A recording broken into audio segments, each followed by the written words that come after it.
अल्लाहुम्मा सल्ली अला सय्यिदिना मुहम्मदिन व अला आलि सय्यिदिना मुहम्मदिन व बारिक वसल्लम। शुरू अल्लाह के नाम से जो बड़ा मेहरबान और निहायत रहम करने वाला है। मेरे चैनल की तरफ से तमाम बहन भाई को अस्सलामु अलैकुम व रहमतुल्लाहि व बरकातुहू। उम्मीद करते हैं कि हमारे तमाम बहन भाई खैर व आफियत से होंगे। तो मौज़ूद नाज़रीन, आज मैं इंशाअल्लाह आपको एक ऐसी तस्वीर बताने लगी हूँ जिसका आपको बहुत फ़ायदा होगा। इंशाअल्लाह आप देखिएगा कि इससे इस तस्वीर के ज़रिए आपकी ज़िंदगी में मोजज़ात रहनुमा होंगे। इस तस्वीर के ज़रिए आप हैरान कुन चीज़ें देखेंगे, आसानियाँ अल्लाह ताला पैदा कर देंगे। ये जो इसमें आज़म है, इसका कुरान मजीद में भी ज़िक्र किया गया है। ये एक इसमें आज़म है जो तस्वीर मैं आपसे शेयर करने लगी हूँ। उससे पहले हम इंशाअल्लाह कुछ बातें भी डिस्कस करेंगे कि अल्लाह ताला ने इंसान को अशरफुल मखलूक़ात बनाया।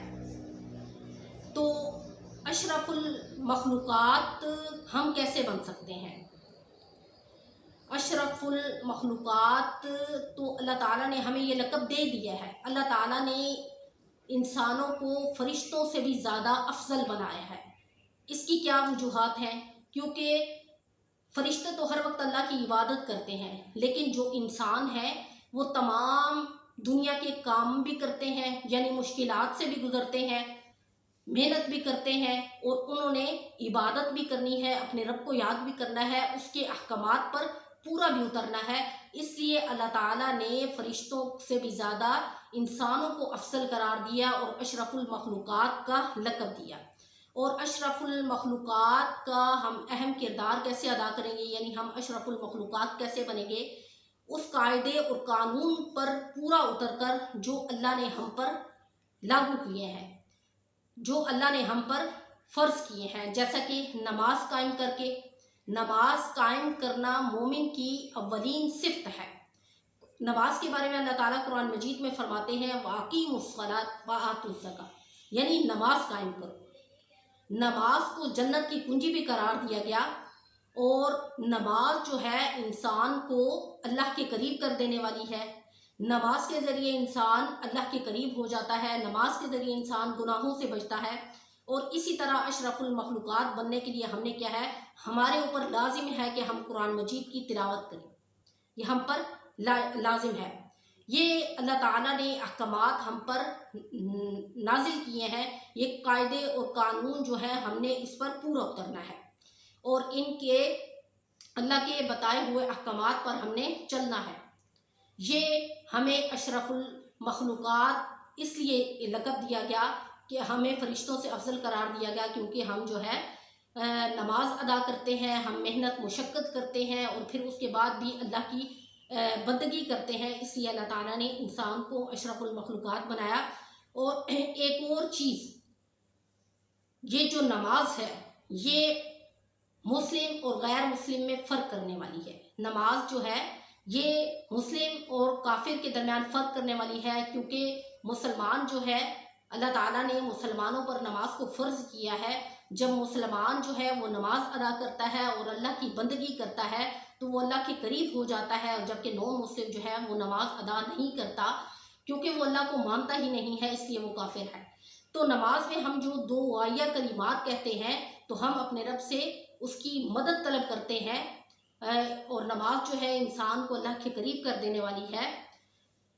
तो जो लोग नमाज अदा नहीं करते, मुसलसल मिसाल के तौर पे सालों साल गुजर जाते हैं, तो ऐसे जो मुसलमान है वो दायरा ईमान से तकरीबन खाली हो जाते हैं और अल्लाह ताला ऐसे मुसलमानों पर एक वो नाम के मुसलमान रह जाते हैं और ऐसे मुसलमानों के दिल पर मोहरे जब्बारियत लगा दी जाती है।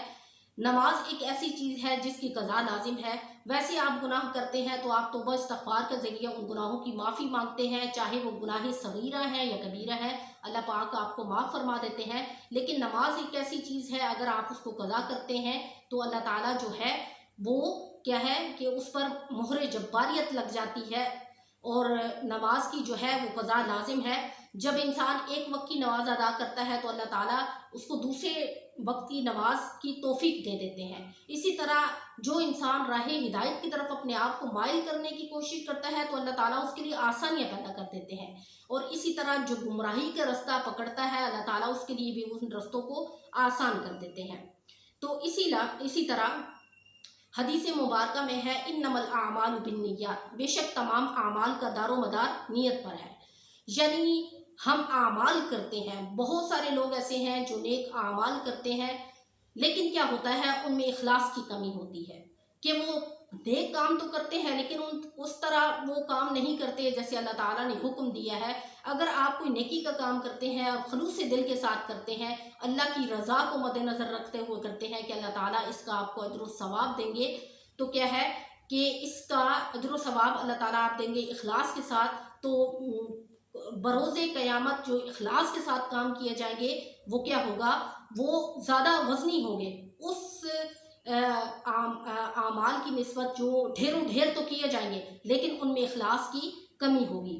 तो बरोज़े क़यामत ऐसा होगा कि कुछ लोग जो है वो ढेर नमाज़ों के साथ भी उन्होंने नमाज़ों की अदायगियाँ भी की होंगी, ज़कात भी दी होगी, हज भी किया होगा, उम्रे भी किए होंगे और भी ढेरों ढेर खिदमत खल्क़ किया होगा, हकूक़ुल्लाह भी अदा किए होंगे और हकूक़ुल इबाद को भी अदा किया होगा, लेकिन उनमें एक चीज़ की कमी होगी, इखलास नीयत की, जिसकी वजह से कुछ लोग ऐसे होंगे जिनके आमाल कम होंगे, यानी उन्होंने हज उम्रे कम किए होंगे, बाकी जो नेक आमाल हैं वो कम किए होंगे, लेकिन जो उन्होंने आमाल किए हैं वो क्या होगा कि वो इखलास नीयत के साथ किए हैं, लेकिन उनका पलड़ा भारी हो जाएगा बनिस्बत उन लोगों के जिन्होंने ज़्यादा आमाल किए। तो यहाँ से पता चलता है कि इखलास नीयत का वज़न ज़्यादा है बनिस्बत उन चीज़ों के जो आपने ज़्यादा तो की हैं लेकिन उनमें इखलास की कमी है।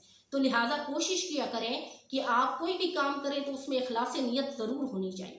इखलास नीयत अगर करते हैं तो अल्लाह की रज़ा के लिए करते हैं, ये इन चीज़ों से इंसान के अंदर खिदमत खल्क़ का जज्बा पैदा होता है, हकूक़ुल्लाह और हकूक़ुल इबाद दोनों अदा होते हैं, रब भी राज़ी होता है और अल्लाह के बंदे भी राज़ी होते हैं। जब अल्लाह की मखलूक को आप राज़ी करते हैं तो अल्लाह ताला आपसे खुद राज़ी हो जाता है। इसी तरह हदीस मुबारक में है, अत्तहूर शत्रुल ईमान, ये जो सिफ़ात बताई जा रही हैं ये मोमिनीन की हैं, यानी मोमिन जो है इखलास नीयत के साथ आमाल करता है। और इसी तरह मोमिन की दूसरी पहचान क्या है, अत्तहूर शत्रुल ईमान, यानी वो सफाई को पसंद करता है, यानी पाकीज़गी सफाई, अत्तहूर शत्रुल ईमान, सफाई निस्फ ईमान है। और जो भी मोमिन है वो सफाई को पसंद करता है, यहाँ पर आधा ईमान जो है वो सफाई को करार दिया गया है। मोमिन की ये पहचान होती है कि वो अपने आप को साफ रखता है, अपनी नमाज वाली जगह को साफ रखता है, अपने इर्द गिर्द के माहौल को साफ रखता है। यहाँ तुहूर शत्रुल ईमान से मुराद ज़ाहिरी पाकीज़गी भी है और बातनी पाकीज़गी भी है। ज़ाहिरी पाकीज़गी से मुराद ये है कि आप अपने ज़ाहिर को साफ रखें, मिसाल के तौर पर आप चीज़ों को साफ रखें, आप बर्तनों को साफ रखें, आप हलाल चीज़ें खाएं, हराम चीज़ों की तरफ मत जाएं, अपने रहन सहन को पाकीज़ा रखें, अपनी हर चीज़ को साफ़ सुथरा रखें, ये निस्फ ईमान है। और बातिन की सफाई क्या है कि अपने आप को गुनाहे सगीरा और गुनाहे कबीरा से बचाएं। तो यहाँ पर दोनों सफाइयों को मुराद करार दिया गया है, यानी ज़ाहिरी और बातिनी दोनों सफाई। तो ये भी मोमिन की एक पहचान है, मोमिन की एक सिफ्त है कि वो सफाई को पसंद करता है और अल्लाह ताला ने सफाई को निस्फ ईमान करार दिया है। तो मोमिन जो होगा ज़ाहिर है वो ये चाहेगा कि मैं सफाई को पसंद करूं, सफाई मोमिन की पहचान है। तो इसलिए हदीस मुबारक में है कि सफाई निस्फ ईमान है। तो मोमिन को चाहिए कि वो सफाई को मद्देनज़र रखे, इस हदीस को मद्देनज़र रखते हुए। तो अशरफुल मखलूक़ात की जो बात हो रही थी कि अशरफुल मखलूक़ात इंसान कैसे बनता है, अल्लाह ने तो लक़ब दिया लेकिन इंसान जो है वो क्या करता है कि वो अपने आप को अहकामात के मुताबिक चल के अशरफुल मखलूक़ात बनाता है, चाहे वह हकूक़ुल्लाह हो या हकूक़ुल इबाद हो। तो ये छोटी छोटी बातें होती हैं जो इंसान जो सीखता है इस पर अमल करता है और अल्लाह ताला जो है, अल्लाह ताला का कुर्ब हासिल हो जाता है, इंसान की दुनिया भी संवर जाती है और आखिरत भी संवर जाती है। तो बात हो रही थी कि हमारे उन बहन भाइयों के लिए जो बहुत ज़्यादा परेशान रहते हैं, परेशानी के आलम में रहते हैं, कारोबारी हवाले से, बच्चियों के रिश्तों के हवाले से परेशान रहते हैं, घरेलू मसाइल की वजह से, टेंशनों की वजह से परेशान रहते हैं, गर्ज के आपकी कोई भी परेशानी है, टेंशन है, एंजाइटी में मुब्तला है आप, गर्ज के टेंशनों का बेहतरीन इलाज क्या है? ज़िक्र। अगर आप ज़िक्र में मशगूल रहते हैं तो तमाम टेंशनें ख़त्म हो जाती हैं। तो आज एक ऐसी तस्बीह मैं आपसे शेयर करने लगी हूँ जो सुबह और शाम आप करेंगे, इंशाल्लाह आप देखिएगा अल्लाह ताला आपकी जो मनचाही मुरादें होंगी वो पूरा कर देंगे। अल कबीर, अल कबीर की तस्बीह इतनी मुजर्रब तस्बीह है। या कबीर का मतलब है बहुत बुलंद, बहुत बड़ा। तो बड़ा कौन है? बड़ी हस्ती कौन सी है? सिर्फ अल्लाह की ज़ात है। तो लिहाजा या कबीर की आपने आप 313 मरतबा भी पढ़ सकते हैं, इसको कसरत के साथ भी पढ़ सकते हैं। बहुत ज़्यादा मुश्किलात में घिरे हुए हैं, 313 मरतबा आप इस तस्बीह को करें, तन्हाई में करें, तवज्जो के साथ करें। अव्वल आखिर 11-11 मरतबा दुरूद इब्राहिमी पढ़ें और उसके बाद दुआ करें। जितनी भी आपकी परेशानी होगी अल्लाह के फजल करम से वो पूरी हो जाएंगी। तो आज का वजीफ़ा यहीं पर ख़त्म करती हूँ। वीडियो अच्छी लगी हो तो मेरे चैनल को लाइक करें, शेयर करें, सब्सक्राइब करें। अस्सलामु अलैकुम व रहमतुल्लाहि व बरकातहू।